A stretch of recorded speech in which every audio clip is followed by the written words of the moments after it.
What was a loophole that you found and exploited? Being accepted to Harvard Medical School without all the prerequisites and not taking the MCAT. It was the fall of my junior year at MIT. I was studying hanging out with a girl I had a crush on, and she was upset that her MCAT scores were not good enough. I was flipping through the brochure for Harvard Medical School and saw what I thought might be a major loophole. I told her not to give them the MCAT scores, as they were not really an admissions requirement. Of course, she didn't believe me and challenged me to apply and see if that loophole worked, so I did. I sent in my application on the very last day. Applications were accepted despite being a junior and not having all the prerequisites.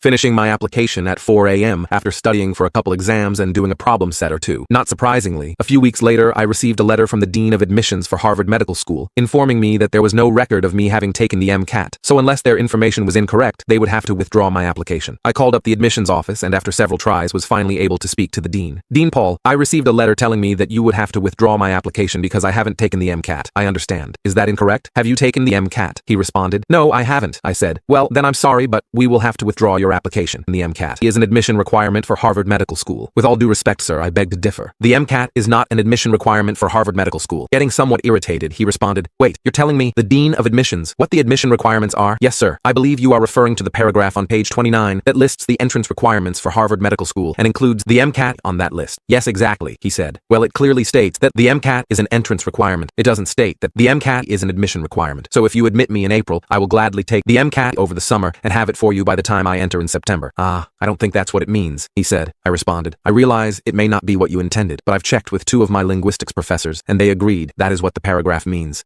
Well, I'll talk to the members of the committee and get back to you. A couple of days later, he called me back and told me that the committee had discussed the matter and that while it was not what they intended, they agreed that it did indeed mean just that, so they would not withdraw my application. At first, I was very pleased. Then I realized was that all that meant was that they were not going to officially withdraw my application, but they could still just unofficially withdraw it by ignoring it and rejecting me. So I really didn't think about it much until I got a call to come in for an interview. April rolled around and a thick envelope arrived with my acceptance letter. Then, a couple of weeks later, I received another letter reminding me that I had not yet fulfilled all the entrance requirements, including the English and biology requirements in the MCAT, and asking me to let them know when I would fulfill these. Of course, the next year. The language in the brochure was changed to close this loophole.